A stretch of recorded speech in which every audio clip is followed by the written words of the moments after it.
Good afternoon, ladies and gentlemen. Welcome to Advertising Week Europe with me, Andy Johnson.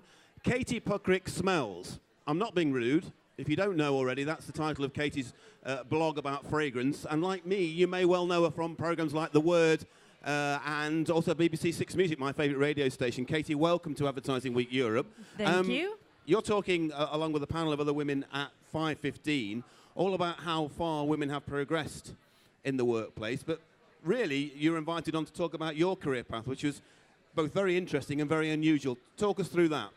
Well, I never thought I was going to be doing any of the things that I currently make my living doing. It's kind of a career of dumb luck. I trained as a dancer. I came to Great Britain in the 80s thinking I was going to be the world's next biggest pop star. I was quickly disabused of that idea. And after a big worldwide tour of the Pet Shop Boys, I was a dancer on that tour. I came back and auditioned for a TV show called The Word, and I'd never thought of being in television before. And it turned out that it was a job that was uniquely suited to what I did, which was being a big show-off and also being curious about people. So it was one of those cases where I kind of just followed my nose and ended up doing what I accidentally was good at. I hate to use the word, but I think it is actually very appropriate in this sense. It is an iconic show, The Word, because it's one of those shows that everybody talked about at the time.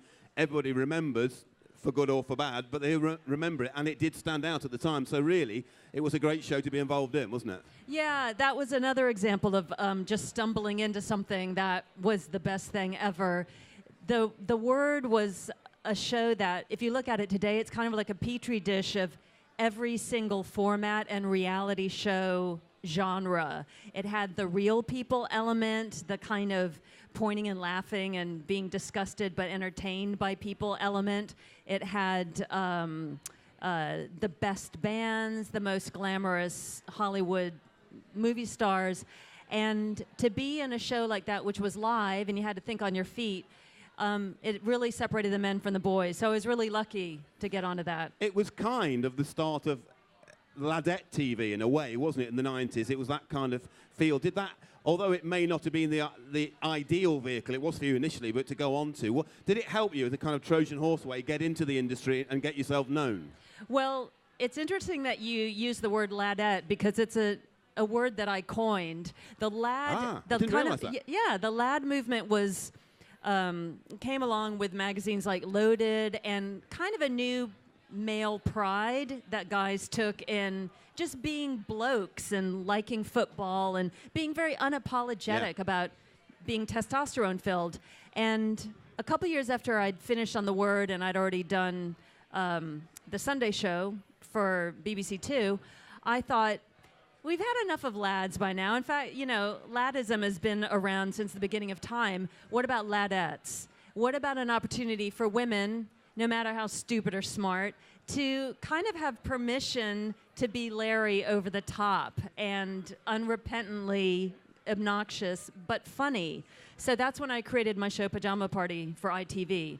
And that was all based on that ladette thing. So Trojan Horse is a really good way to put it.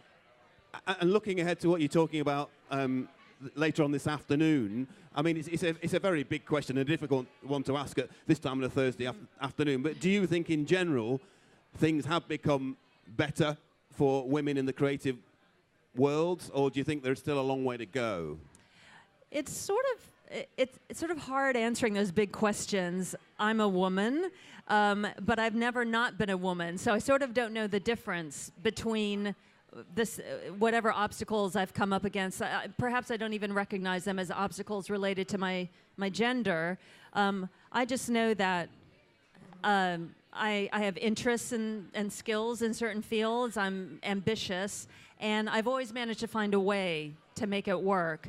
And I know one thing in the creative industry that's important is if you create a platform for yourself and a project that only you can do, then only you can be hired to do that. So in my case, An example is Katie Puckrik Smells, my YouTube channel and also my blog. I was the first person on YouTube to do a perfume channel.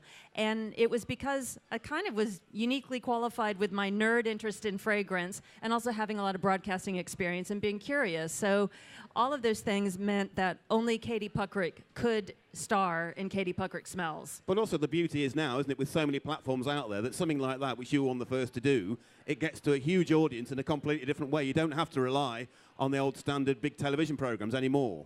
100%. It's getting rid of the gatekeeper. And that is across music, across television, across any kind of performance or any creative endeavor. There's always been gatekeepers. Now, for better or for worse, everybody can be a star on their own little mini TV series. For worse, if you actually don't have anything to say or don't have any talent.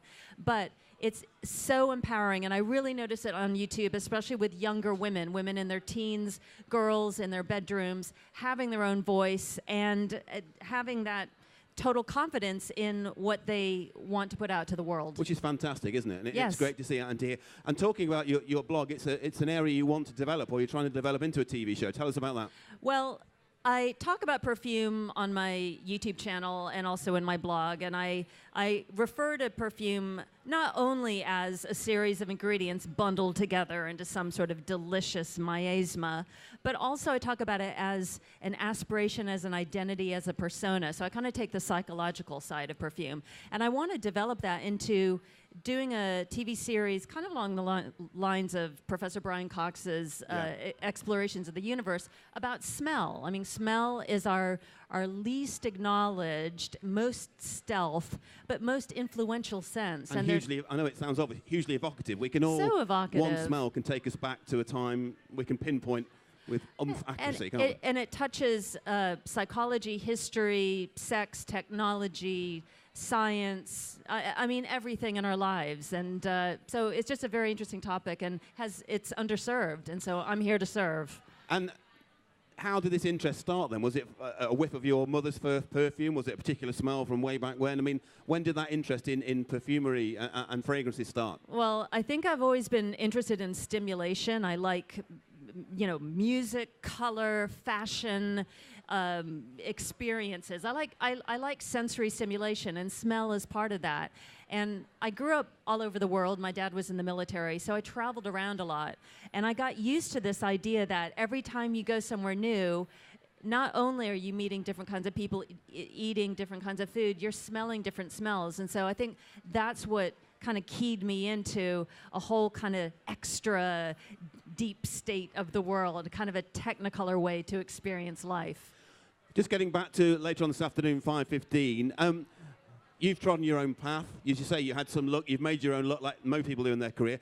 What advice would you give to those great young women out there who are maybe making their own voices heard on places like YouTube about making their way in the industry as it stands today?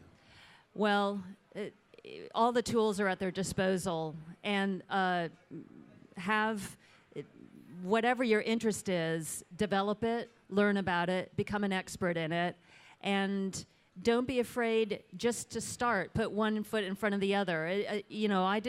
My first YouTube videos were not great. I came to it from kind of a TV sensibility, which was wrong for YouTube. Yeah. I was trying to be really smooth and smart and scripted and have different camera angles and medium shots and close-up shots. Yeah. That was all wrong for YouTube. So what do I say to the young women who are starting a YouTube channel? Don't be afraid to experiment. Don't be afraid to fail. And just follow your own voice and listen to yourself. And just before you go, as I say, I'm a huge fan of BBC Six music. What music is really exciting you at the moment? What bands are you really enjoying? Oh, gosh, you put me on the spot. I am loving I like art rock. So I like anything that's arty and a little borderline pretentious. But also I like things that are fun and sexy and glamorous. So there's this, I was going to say two-man band, but they're more like boys, called Lemon Twigs. And yeah. I love them a lot. Okay, well, look, thank you so much for joining us. It's at 5:15 this afternoon on the, he says, moving his glasses, Fast Company stage here at Advertising Week Europe. Brilliant to see you, Katie. Thank you very much indeed. Thank you. Keep following us. Keep talking to us. #AW Europe.